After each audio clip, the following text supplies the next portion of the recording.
Assalamualaikum warahmatullahi wabarakatuh. Nama saya Dava, saya dari Prodi Sistem Informasi. Pada video kali ini, saya akan mengerjakan tugas pertemuan ketiga, yaitu diskusi kelas. Sebelum kita mulai ke topik pembahasan, saya akan menjelaskan apa saja diskusi yang akan kita bahas. Yang pertama, ada sistem informasi apa saja yang paling banyak digunakan di sekitar kita. Yang kedua, ada apa perbedaan utama antara TPS, MIS, dan DSS. Nah, yang ketiga, yaitu ada cara memilih sistem informasi sesuai kebutuhan organisasi. Baik, mari kita langsung saja ke topik diskusi yang pertama, yaitu ada sistem informasi apa saja yang paling banyak digunakan di sekitar kita. Yang pertama, itu ada e-commerce, transaksi jual beli. Contoh, ada Tokopedia, Shopee, dan lain-lain. Yang kedua, itu ada aplikasi mobile, yang di dalamnya itu ada media sosial seperti Facebook, IG, Twitter, yang bisa menghubungkan orang, berbagi informasi, dan membangun komunitas online. Berikutnya yaitu ada transportasi online, di mana kita bisa memesan tiket pesawat, kereta, bus, dan lain-lain. Yang keempat itu ada perbankan, di mana kita bisa transfer uang, membayar tagihan, beserta cek saldo. Nah, itu tadi beberapa sistem informasi yang paling banyak digunakan di sekitar kita ya. Ada e-commerce, media sosial, dan sebagainya macamnya. Nah, yang berikutnya itu ada perbedaan utama antara TPS, MIS, dan DSS. Tapi sebelum kita ke perbedaannya, saya akan menjelaskan masing-masing dari komponen-komponen tersebut, yaitu TPS, MIS, dan DSS. Baik, langsung saja ke yang pertama, yaitu ada TPS. Nah, TPS adalah singkatan dari Transaction Processing System. Nah, TPS yaitu sistem yang digunakan untuk memproses transaksi sehari-hari secara rutin. Fokusnya itu efisiensi dan kecepatan dalam mengolah data operasional, seperti penjualan, pembayaran, atau pemesanan.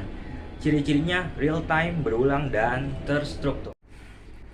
Berikutnya yaitu ada MIS, Management Information System. MIS adalah sistem yang mengambil data dari TPS, lalu mengolahnya menjadi laporan atau informasi yang berguna untuk manajer.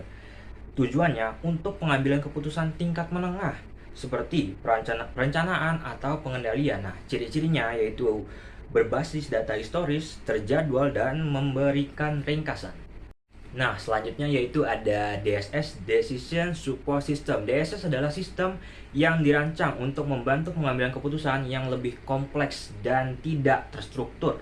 Biasanya untuk manajemen tingkat atas, sistem ini interaktif dan sering menggunakan analisis data serta simulasi. Ciri-cirinya yaitu ada fleksibel, mendukung analisis bagaimana jika, dan berorientasi pada keputusan spesifik. Oke, karena tadi sudah saya jelaskan mengenai TPS, MIS, beserta DSS, mari kita langsung ke perbedaan utamanya. Yang pertama itu TPS fokus pada operasional harian, MIS itu fokusnya pada laporan untuk manajemen, dan DSS pada keputusan strategis. Berikutnya itu TPS sangat terstruktur, MIS semi terstruktur, DSS lebih tidak terstruktur atau bisa kita bilang fleksibel. Nah, TPS itu biasanya digunakan oleh staf operasional. Nah, MIS untuk manajemen menengah, dan DSS untuk eksekutif.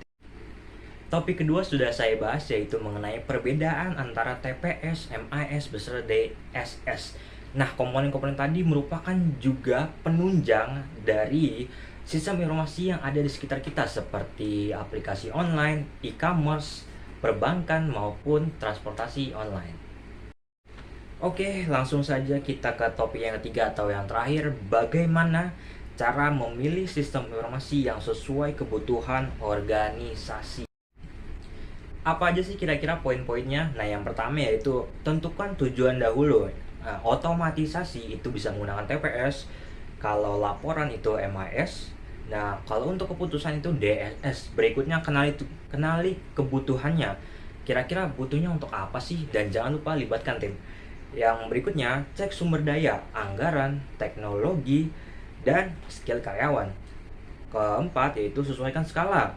Kalau kecil bisa pakai TPS, kalau besar bisa MIS ataupun DSS. Evaluasi fitur, yaitu ada fleksibel, aman, bisa diintegrasi. Oke, kemudian ada hitung untung rugi, biaya versus manfaat. Nah, berikutnya ada uji coba, bisa dicoba skala kecil dan kemudian dites apakah feedbacknya baik ataupun buruk. Nah, yang terakhir, pilih vendor dengan reputasi aman supaya sistem informasi kamu berjalan dengan baik. Nah, tipsnya adalah mulai sederhana dulu, kembangkan nanti. Oke, tadi saya sudah membahas topik pembahasan pertemuan ketiga, yaitu ada apa aja sih sistem informasi yang ada di sekitar kita. Yang kedua, apa aja perbedaan utama dalam TPS, MIS maupun DSS, beserta yang terakhir yaitu bagaimana cara memilih sistem informasi sesuai kebutuhan organisasi. Saya mohon maaf bila banyak kekurangan beserta kesalahan kata. Jalan-jalan ke pasar Sabtu, pulangnya beli kayu jati. Jika saya ada waktu, semoga kita bertemu lagi. Saya Dava dari Prodi Sistem Informasi, pamit undur diri. Wassalamualaikum warahmatullahi wabarakatuh.